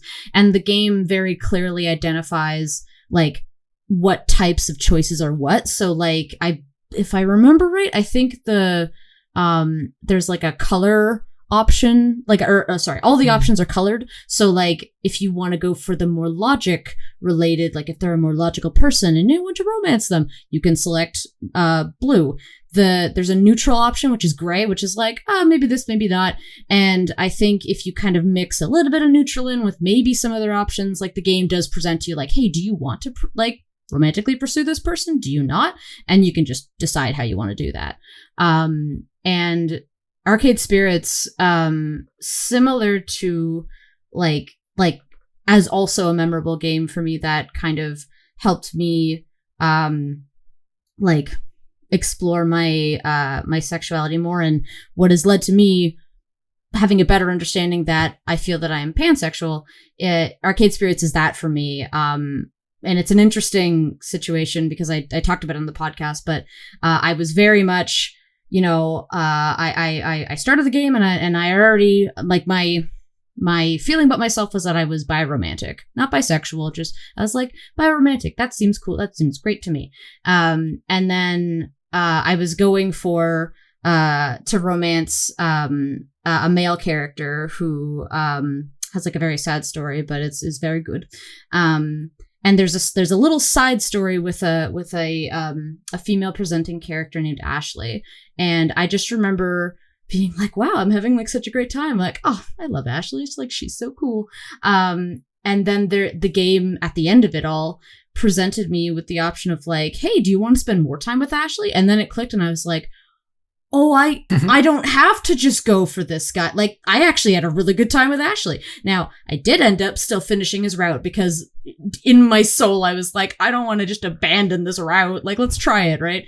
And there's just so many interesting things with Ashley. I mentioned female presenting because I have heard I haven't played their route, or Ashley's route, but I have heard that it may lead to like Ashley's realization of like, in the game, when you meet Ashley, she is identifying she, her, but she might be non-binary, or she might be just exploring her gender identity by the end of that route. So I don't know for sure, but figured I'd mention. Arcade Spirits has a lot of really cool bits, like just cool options there, and I believe the spin-off / sort of sequel to Arcade Spirits called the New Challengers also has those options too. Yep, I played the second one. I haven't played the first one, and nice. Your report matches that one. Oh, perfect! Awesome. Thank you for confirming. Mm-hmm. So I just want to jump into, before I go on with some more examples, I'm noticing a lot of like euphoria, like some sexuality euphoria. I'm not sure if there's like a word for that, but I know the gender euphoria is a thing, but that like, yeah, because all these other characters are pansexual, that it's like good representation, but like there's been a bit of focus in the conversation too. And I want to just clarify for listeners that like player sexuality isn't something that the player experiences. It's something that the NPCs have for you as the player. Mm-hmm. Generally speaking, the player is not player sexual. The player sexual characters are the NPCs themselves. They are player sexual. They are not. They are attracted to the player character regardless of gender. Just because I'm not sure if I actually like specified that it was NPCs. I know the article kind of talked about that a little bit too, and that's not to like take away from the gender euphoria you feel from seeing other like quote unquote pansexual NPCs in the game too. I just want to make sure that like it's understood by listeners that so some other examples, super quick. Fallout New Vegas has no romance, but there are hookups and brief sexual encounters, and again, they're all player sexual. Fallout 4 has actual romance content, and it is player sexual. Starfield, which only came out less than 2 years ago, I think, has Andrea, Barrett, Sam, and Sarah as romanceable options, and they are all player sexual. They will be attracted to the player regardless of gender. Dragon's Dogma. Quote, you can romance nearly any NPC encountered on your travels. Some of these romances lack more depth than others, but all are available regardless of your chosen body and voice type. Skyrim. I'm sure we can meme Skyrim into the next dimension, but quote, your Dragonborn is free to marry a partner of any gender or race once you have the Amulet of Mara. I'm not sure what that means. I have no idea. That you have to attain an item to be for NPCs to become player sexual. Does that mean all romance option is locked behind that? I'm not sure. It's the equivalent of a wedding ring in the game, more or less. You need the Amulet of Mara to get married, like to lock in. Yeah. Oh, okay, gotcha. Okay, so the romance is happening before then, but then that's the marriage, the point of marriage. I'm pretty sure I'm hesitating only. What I said is I'm confident, but I'm gonna be honest. I've never beat Skyrim. I put hours and hours and hours and hours into a game just to never go up the mountain in the beginning. So like, just don't. Hey, we admire your dedication for the hours and hours. So. And then the last example is The Sims 4. You can romance any NPC you would like if you choose to play that way. End quote. That is a quote from I'm going to source all these in the show notes, but some of these did come from articles because a lot of these games I haven't played because as gamers, there's no possible way we can play every game. Anyway, just to keep things moving forward, I'm going to read from this next excerpt from the article and kind of throw like a bit of what's the word? Like a bit of a wrench into things a little bit and stir up the debate. So, quote, for some fans, there's a difference between player sexual characters who have no sexual orientation beyond the player character and bi or pan characters. Fans squabble heavily over whether certain characters count, quote unquote, as bisexual. In forums, you'll see some people argue that Dragon Age 2 companions aren't bisexual in contrast to Baldur's Gate 3, while others will point to Baldur's Gate 3 as an example of crude player sexuality in contrast to the quote unquote good bisexual representation in Dragon Age 2. Even game developers seem to use the terms interchangeably. In one interview, the writers of Baldur's Gate 3 said that all companions are pansexual, and a few lines later called their characters player sexual. The term player sexuality itself is nebulous, with no agreed upon definition or clear origin point. I mean, we're trying to define it right now, but again, to continue the quote, it seems to have emerged organically around 2016 in video game fandom. So, yeah, the like is, I guess what this boils down to is like, is player sexuality bisexuality? Is it pansexuality? Is it erasure? We did mention earlier the debate of like, are these true queer stories if the characters aren't actually queer, but they're player sexual and they're just like literally a couple of words and a couple of settings are changed and suddenly a switch is flipped and then they're attracted to you, but there's no real exploration. And there is a quote later on we're going to get into, but I just thought I'd get your takes on this quote first. Yeah, I'm already like having like a existential moment because I'm feeling a lot of truth here because I just realized for me, and I jotted it down while you were reading, I was writing, not you. I realized because the main point was, is it queer if they're player sexual? And the answer for me is no, because if the only queerness is the fact that I'm here, that's not a queer character. If for me, like, if there's any reference to maybe exes or how they interact with other NPCs, or it doesn't have to be the main plot point for me, but there has to be dedication to some dialogue. Let it be a throwaway dialogue. Let it be in a journal. Let it be. It's got to be in the game for it to be like an actual queer character for me. Like that definition popped up while you were reading that last paragraph. Otherwise, it's a cop out. It's like checking off a box. And for me, yeah. But either earlier you were both saying though, and I've experienced this too, is that like you experienced a lot of euphoria from this representation. Yeah. But you're also now saying like I'm not even, this isn't a criticism, just that like I've noticed the point of contradiction where you said like there was gender euphoria, not gender euphoria, but like euphoria from seeing pansexuality represented in these stories, but also because it ends at just being player sexuality, you're also saying it's not queer content, but yet you yourself brought the queerness to the game and experienced that queer euphoria. So I'm curious, like what your take on that contradiction is. And you corrected yourself saying not gender euphoria, and honestly, it actually does not to be like. Actually, I mean, yeah, but, for sure, but, being like, oh, this character likes me despite me being me. Oh, sick. I am okay to be me. Anyways, back on the ranch. No, like both can be true, right? Like, I can enjoy a thing for the feelings it gives me, but then being like, wait a second, I might be being used here. Like, a game's not magically like progressive just because a queer liked it. But yeah. But also a lot of queer developers also develop these games. And obviously development takes a lot of work too. So you have to think about this from this angle, is that queer development takes a lot of work and time, and like just adding a new option or like developing a character past that certain point to like add the queerness in. Like they're adding inclusivity at the most basic level, thinking of people like us going, oh, we know, but you'd want to have a gay romance in this game, so we're including you. And a lot of queer developers also develop games like this in this way. And for simplification purposes, like I said before, they simplify it down to player sexuality to make it easier, but they still have us in mind. So even though the characters themselves may not be queer, it's still like, is it still a queer? I don't know. This is we're not going to come to a settled answer on this. And you're right, both things can be true. Yeah. But if we said both things can be true and ended it there, it wouldn't be a podcast. So I need to stir it up a little bit. Yeah. Well, that's the core of the discussion, right? That's the two sides, is that there's pros and cons for both, and they can both be true. Listening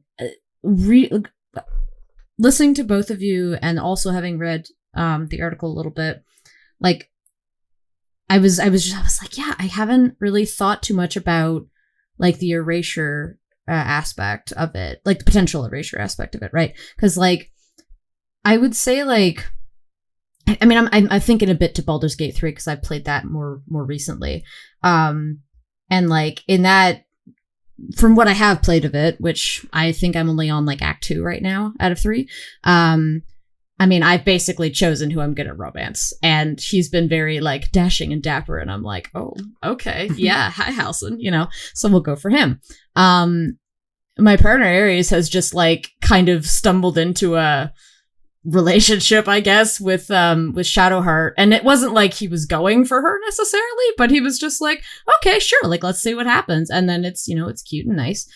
But like it's interesting in that, like, initially I agree, I would definitely say, hey, there are options for like where gender and sexuality is not like I don't need to think about it, I don't need to like really like spend a lot of time with it, I just have those options.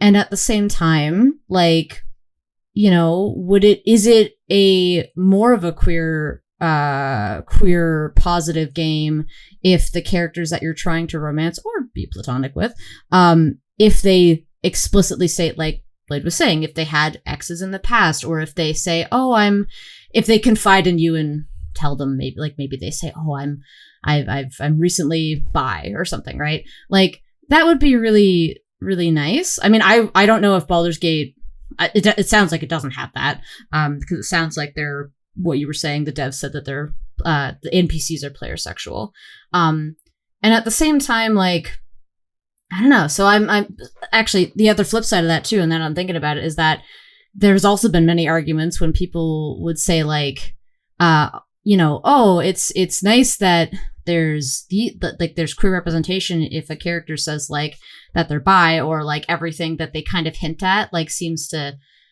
give the impression that they're bi, but then people will be like, oh, but wouldn't it be nice if there was if there was someone who was demisexual? We don't see that very often in games, right? Which, I mean, I don't, certainly. It would be nice to see, like, so so like, yes, the game's queer, but is it better than having NPCs that are purely player sexual? Like, in comparison, they don't need to be more queer or less queer. Any queer is great. But I was just curious about, like, I don't know, like how player sexuality could play into erasure in a way. It's a very layered topic. We're not going to like come to any kind of conclusion. Nice. It's more just like an open-ended discussion, because I'm sure this debate will probably rage on for as long as player sexuality is in gaming. If it never leaves, for all we know, it could always be a thing. It could become a staple. Mm-hmm. Lloyd, do you have any thoughts before I move on to the next quote to kind of shake it up again a little bit? I think I'm going to have a lot of thoughts, but I do want to let you get through the article. Okay. All right. This is our last big kind of quote from the article. There is one quote at the end that we might talk about, but this part of the article is where I started having a lot of my thoughts too, because, and we started talking about them a little bit too, but anyway. One of the most common arguments against player sexuality is that it's impossible for writers to tell queer stories with an all-bisexual cast. The story of Dorian in Great Dragon Age Inquisition, in which Dorian escapes his family after they try to force him through magical conversion therapy, is held up as an example of a story that could not exist in a player sexual cast. But while you could not tell Dorian's exact story with a bisexual character, you could tell a pretty close one. Many bisexuals and pansexuals also have traumatic coming out stories with their family. Many are subjected to familial violence, and there are plenty of queer stories among the all-bisexual, pansexual cast of Dragon Age 2, Baldur's Gate 3, and Veilguard, from Karlach's inability to touch her lover, to Andrew's trauma over his forbidden relationship, to Liliana's tendency to fall in love with the powerful women who employ her. So, Lloyd, do you want to jump in with your thoughts? It's so funny because like I'm constantly grappling with like tiny things, because as someone who enjoys complex, stories and hearing queer voices and queer storytelling, there are certain games that I don't want the one gay man, his entire plot point is trauma because he's gay and because of the people around him. Mm-hmm. I have a lot of thoughts on the trauma thing. We're going to come back to that too. We're going to circle back to that if we're not diving deep into that now. Mm-hmm. Okay. We're going to come. If Graham were here too, he'd have a lot of thoughts. So. Oh, yes. Yeah. I am torn between that desire for safety and to not be surprised by that popping up in a game, especially if it's a character that I'm like falling in love with or like I'm like really projecting onto, and then having some fun little trauma popping up and being like, oh boy, here we are in my high fantasy game. I'm torn between that and that drive for safety and authentic storytelling. In a perfect world, I think we'd have enough games that we could have all of it. We could have our fun, cozy games, and we could also have the ones telling the authentic, gritty stuff. But when we are sometimes content starved, we want things to check off so many boxes at once. Yeah. Plus, sometimes we're just enjoying a game where we want it to check off all the boxes because it's a game we love and we want it to do what we need it to do. Mm-hmm. I was thinking too, when we're talking about the overabundance of like trauma in trauma in stories that is like directly pertaining to a character who is gay, like it relates to like their own story, and like we see it a lot. I mean, I was listening and I just thought like, oh well, I've played a lot of games where like with dating sims with characters who like are queer and like just have like really wonderful stories, like it's turning it on its head. But then as I'm thinking about it, I'm like, yeah, but they're all player sexual as far as I know. Like because it's that's just, I don't know if like, I think that's like the norm nowadays for a lot of dating sims, or at least indie game like kind of dating sims. Like they want to give people all the options that they can. Granted that there is like stories that characters will reveal about like their past and like their queer relationships in the past, which is always really nice to read about, which obviously doesn't necessarily purely mean that they're player sexual. But for the most part, like the core mechanic of dating sims is that you want to romance or have a platonic relationship with someone. So to section that off would be odd. Yeah, I don't know. Well, it's pretty nuanced. Even stuff you were saying there was triggering new thoughts in my head that I was just like, oh yeah, but there's also that, like, for example, like, when you are making a game and you want a character to talk about their queer past, like if you make a character player sexual, like an NPC player sexual, and then you are, like, let's say a woman romancing a woman and you want her to talk about her sapphic past, for example, right? But if you're a man romancing her, are you going to get that same backstory? And is that going to, and I mean, this isn't even me trying to say, like, you know, heterosexual men just need to, like, deal with whatever queer themes are in a game, because, like, that's a whole other topic. But, like, if you're in a game and you're trying to immerse yourself in the story, and you as the player are heterosexual, you're a heterosexual man, or even a heterosexual woman romancing a heterosexual man, like a playersexual man, and he starts talking about the men that he's been with, and, like, yeah, you can talk about internalized homophobia and biphobia, but, like, your immersion, especially too as queer people, we want our immersion. We want that queer past to be mentioned for our immersion. But for heterosexual people, they're not going to want that mentioned. And so the dev's compromise is always going to be something like, we're just not going to include that past. Mm-hmm. You know, what would be ideal would be like a toggle to say, like, how much, you know, like when this character mentions their past relationship, maybe you can toggle, like, all pronouns, he, him pronouns, she, her pronouns, like that would be an option. But then again, that's adding a lot more work for the devs. And in a lot of cases, we've talked about this, it's a lot of indie games that are giving us these options. And, like, indie games have limited budgets, they have limited time, they have limited people behind the, like, they're only so big a team, right? Mm-hmm. So, like, you got your Baldur's Gates, and Baldur's Gate also doesn't acknowledge all this queerness too. And it's got a huge budget and had a huge team and was hugely successful and is still getting updates. It's just, like, a lot of work to put that kind of stuff into a game. And, like, I'm not even saying, like, devs should or shouldn't do it based on the amount of work, but, like, it is another layer to it. And, right? Because, like, when you're playing a game, you, like, generally speaking, a lot of people don't only want their, like, they want their identity reflected back in their romances. I know this is kind of a touchy subject and it's not true of everyone, but it's true of a lot of people where, like, I had a friend who, like, he was white and he only wanted to date white women. And I was like, but there's a whole world of, like, amazing human beings out there that are not white that, like, otherwise match the kind of person you want to be with. But then he was so mired down, he was so bogged down by, like, no, but she has to be white though. So, like, and again, like, this isn't a discussion about race really. And, like, I'm not, like, saying that's valid or invalid or whatever. I'm not a debate I'm getting into because I have thoughts on it, but, like, there's still nuance to it. But because if that must be true about race, it must also be true about sexuality. I know there's a lot of women who don't want to date bi men because they're scared of cheating. So then they're going to see these, and again, I'm not excusing biphobia by any stretch of the imagination, but, like, a lot of people when they're playing games, they want to see that reflected back in them. They want to see themselves reflected back. So, like, oh, they're playing a game as a heterosexual woman and they want to date the player sexual character. They want the reflection to be a heterosexual man. Right. So then, yeah, he starts, like, I'm kind of harping on this point again. I've circled back, but anyway. Yeah. Honestly, the longer I'm sitting with this, the closer I'm getting to fuck player sexuality. It's a cop out. Like, I've just, like, oh gosh. It's an inclusive cop out. Yeah, because it's good, like, for as opposed to not talking about it, not bringing it up, not having the option. But at the same time, it's like it's the easy way to do it, I guess. I don't know. I think, yeah, and I think what's getting me the most heated about it is it's an industry standard.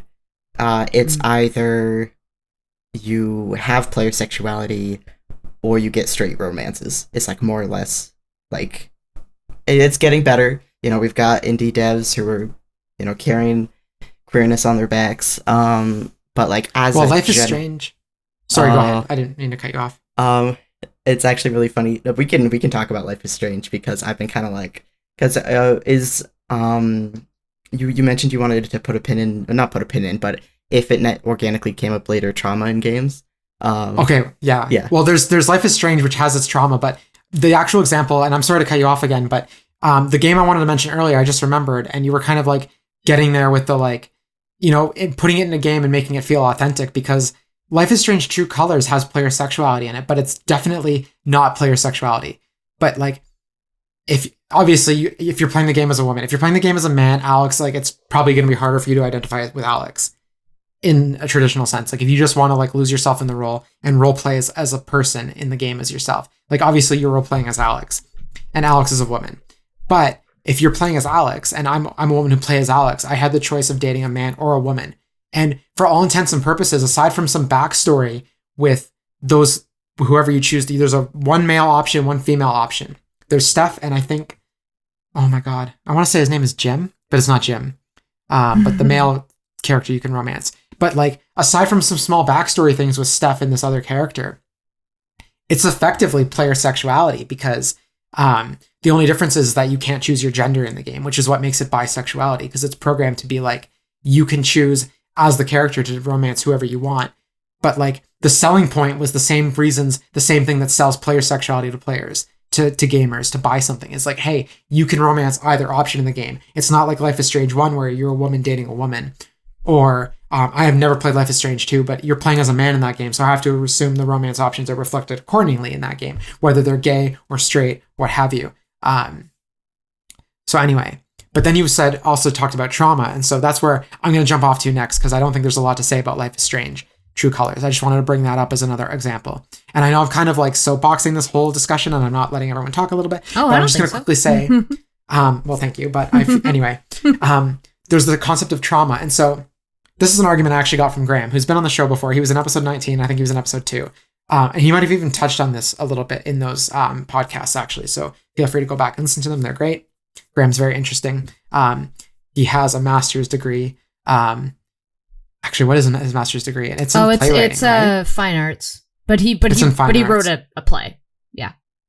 He has a lot of takes on just like stories in general, but also queer stories in those stories, queer characters. And his whole argument is he wants society to get to a point where we, as queer people, don't need the closet to exist there, because therefore there's no trauma that exists. Therefore, the stories are reflecting back on queer joy, right? Yeah. It's not that queerness is erased. It's just that we're focusing on the joy instead of like it was a hill to get here. Like even Celeste isn't queer joy. It's queer trauma. Yeah. Right. So like even games where like the queerness is kind of a background element, it's still a struggle getting up that mountain. Mm-hmm. But then player sexuality, and this is my real point here, is that player sexuality gives us a glimpse into, not entirely, but it gives us a glimpse into what a society producing this kind of queer content might look like, because it is just the queer joy. And obviously, the queerness is stripped away in a lot of these instances, but also as queer people, we'd love to get to a society where, at least I would,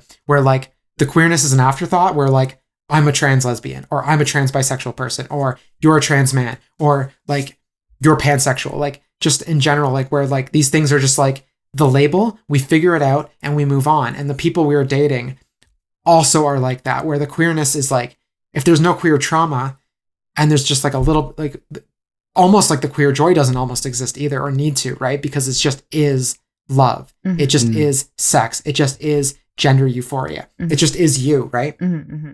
So I guess my point ultimately is that player sexuality gives us a taste of that utopia that might one day happen, where we get to a point in queer storytelling where it's just queer joy, or the queerness is not important to the queer romance. It is just a romance in this world, and you two are of the same gender, for example. Mm-hmm, mm-hmm. You know, it's interesting that you were talking about what Graham was saying, because I was just having this conversation with him like 2 weeks ago over the phone, because we got to that topic about the closet and it not needing to exist, and how fortuitous of a world that would be, to be honest. Like just because, but it's such a core. It can be such a core piece of being queer, because when you're out, that's a big moment, right? And that's why I keep like it's kind of similar to why I keep coming back to, honestly, kind of what you're saying, Zoe, in that like I keep coming back to thinking about like previous examples where like I said before, Fire Emblem, I could not. Like the game literally said, no, you can't date women. Sorry. Like, that's just not an option here. And I went, why? And it's because that's how it's programmed. So to just have, like, just that option, like, just, like, different options there. Like, I mean, I legitimately don't think I would have explored my sexuality, like, almost at all, to be honest, if I wasn't playing a lot of these dating sims that have these elements of like of player sexuality, I also acknowledge that it can be very problematic. I fully agree with like stuff you're saying as well, Lloyd. So it's a really interesting debate. Again, we were saying you can be true. There could be true things about both. And yeah, I think I've talked about it in another podcast episode probably, but like there's been so many indie games, not necessarily just dating sims, but just indie games in general that have queer characters or some element of queerness to them that like, and it's usually all the indie games, like made by indie devs, is that they really like to, they understand that aspect of like, there's been a lot of like trauma and negativity, and we just want to have like a positive story, like just something that's nice. And like trauma can be a part of it, but like more often do I see stories where it's not focused on, or stuff like stories that just like might mention it, but then really focus on like how the character story of like how they found their family, like found family, how they found their love, how they found themselves. Like I've really upped, like I've really promoted In Stars in Time probably like 5 billion times in this podcast. But that game kind of gave a similar feeling. That's not a player sexuality game. That's you have queer characters just in it, and you're playing a Seafrin, but they have a love interest at some point, and it's one person, not that you choose. Just like I'd love to see more of that, and it is nice that player sexuality does give that glimpse. But I'm also maybe curious about like, because we're both talking about that that both having player sexuality can be a good thing and not necessarily a good thing. I am really curious if at some point, years down the line in game dev, is there going to be something like, are they going to build on this in a more inclusive and more appropriate way where people think like, oh, years ago they had player sexuality. That was a bit of a weird thing, but now they're doing this and it's a lot more like, oh, it's more nuanced and they're thinking of this and this is better.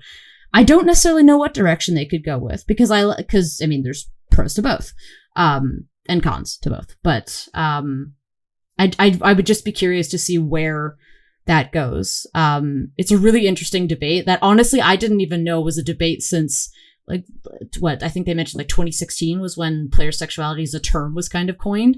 And I mean, granted, I wasn't really exploring my sexuality necessarily around that time. So like maybe I wasn't playing a lot of queer games either, like, or that I happened upon at that time.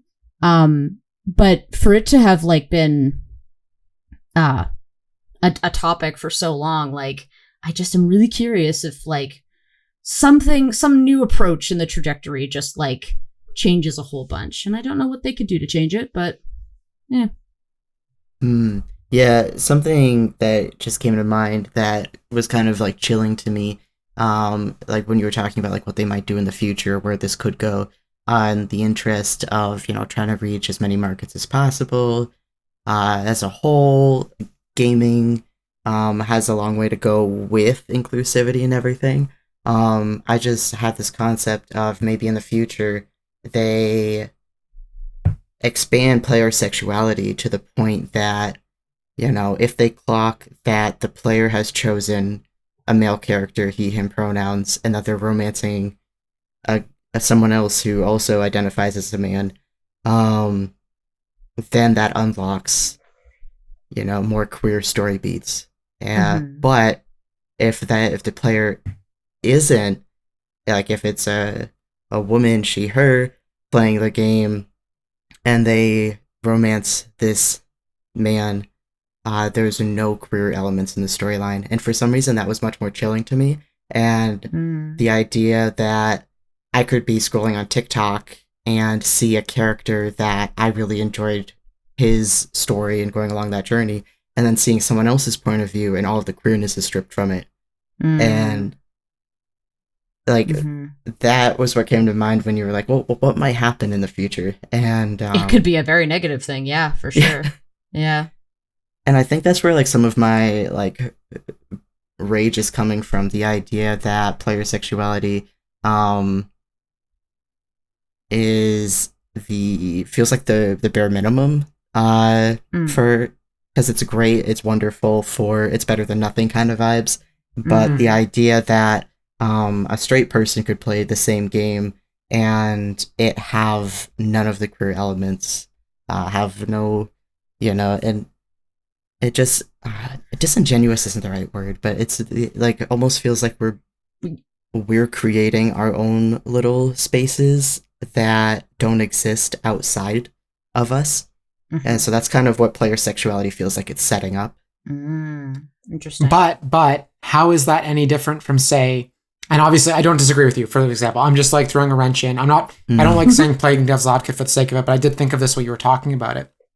And like, how is stripping out an aspect of that character different than, say, like any other RPG where you going down a single path negates a different path and suddenly every player's experience is different? How is a unique gaming experience in the same game any different than like stripping out that queerness in one particular playthrough? Yeah, and I'm really glad you asked that, because my immediate thought is, no matter what I say, no matter what I do, no matter how many apples I pick from that tree, that's not going to change who you are, who you're attracted to, what your pronouns are, how you identify.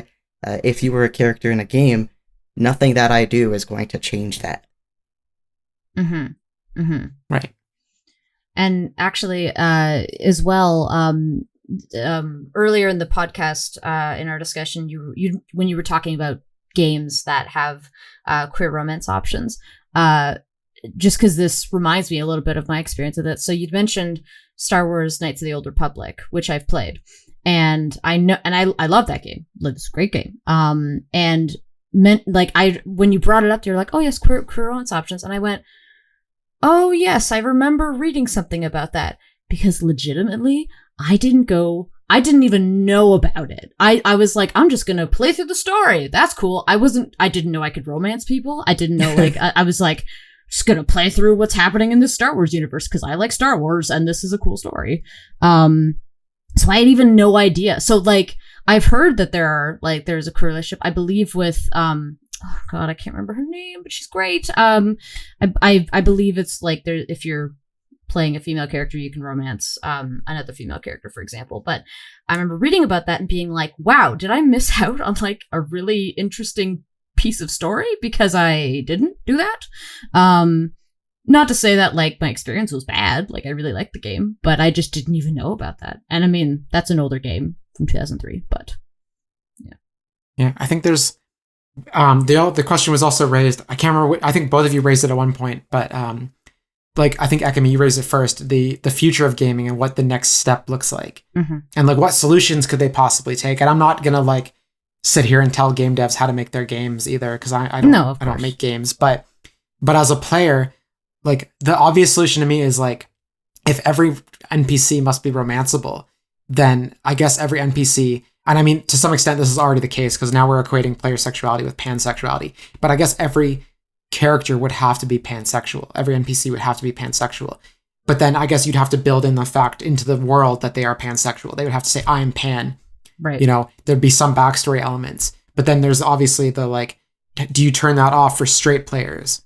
Right. And there's also the argument, too, that I think straight players should just suck it the fuck up and deal with the fact that there's queerness in people.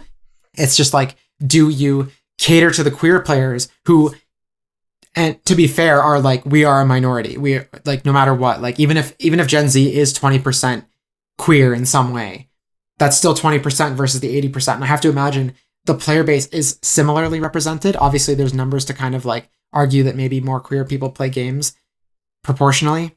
But, like, do you take out that queerness to make people feel better, or do you put it in there to keep queer players happy, or do you put it in there to make straight people think about that and consider that, like, because, like, again, you're going to break down walls by putting in a pansexual character and having a straight man date a pansexual woman and have her talk about her pansexuality, then that player is going to be forced to confront that and confront any internalized bi or panphobia or homophobia or any type of queerphobia. It's just, there's so much nuance and so many options here that, like, what do you do and who do you cater to and, like, who is your player base? And I think it's going to matter. The way it does now is, like, dev to dev, maybe? I don't know. Yeah. I feel like if player sexuality is kind of becoming like the standard for like romanceable options with like not just for indie devs, obviously, just for like big companies like Larian, who did Baldur's Gate 3. If that is the way of how things are going, like, I mean, in that case, it would be normalizing queerness, obviously. But in this, like Lloyd was saying, in this kind of easy catch-all way, if we don't really get the stories of the NPCs that, you know, if they're just attracted to us because we want to be attracted to them or we want to pursue them or something. So there is a bit of a, I mean, we've talked about it obviously, but there's pros and cons. I know, like, when I talked with Graham about it over the phone, like that idea of like removing the closet, really focusing on stories of queer joy, I totally fully agree with that. It's probably just more of a slippery slope with games when you have romanceable options, because like there's other games where like you can just play as like the player character. There's no like, you know, you pick somebody to romance, you just enjoy a story. If it has queer characters or a queer part of its story, amazing, aces, love it. It's just when this romance option, I think, comes in where it's difficult to work with. Yeah. Well, I think this debate could go on for a while, but we're kind of at time. I don't like the podcast to go too far over 2 hours. So I think I'll cut it off there, but I think this is probably a conversation we're going to have in future episodes, even even piecemeal as it comes up, maybe as games are revealed or as we talk about different games. Possibly we can even have Graham back on at some point in the future to talk about it too, because maybe he comes in and says like, yeah, those are my points, but also here's another one that breaks all of your points down. Who knows? Maybe things happen over the course of time as we continue forward with the podcast. So this is not the end of the discussion. It's just the end of the discussion for this particular episode. I'm sure we will pick it back up in the future because it is a debate that I think is worth having, even if there is never going to be a right answer to it, which I think is entirely possible. Before we head out, does anyone have any final thoughts? I just wanted to say thank you for like this discussion. Like I haven't had the opportunity to really sit down and think about it, and just all of these different points have just been so much to chew on. It's just so interesting. And I really appreciated just the different perspectives from everyone here. So yeah. Yes, thank you. And now that I'm feeling like, yeah, we deserve some intentionality behind our career, I'm like, this was a really good discussion to have, and it would be really cool to hear other folks' points of view too. Yeah, absolutely. If you're listening to this episode and you got this far and you have thoughts, I very much encourage you to send them to us in some way. I'm going to drop where to find us shortly, but if you want to talk to Ekamy or Lloyd specifically, or you want to just follow them, where can people find you guys on social media? Lloyd, do you want to go? I don't know any of my goddamn handles. That's fine. I'll quickly jump in.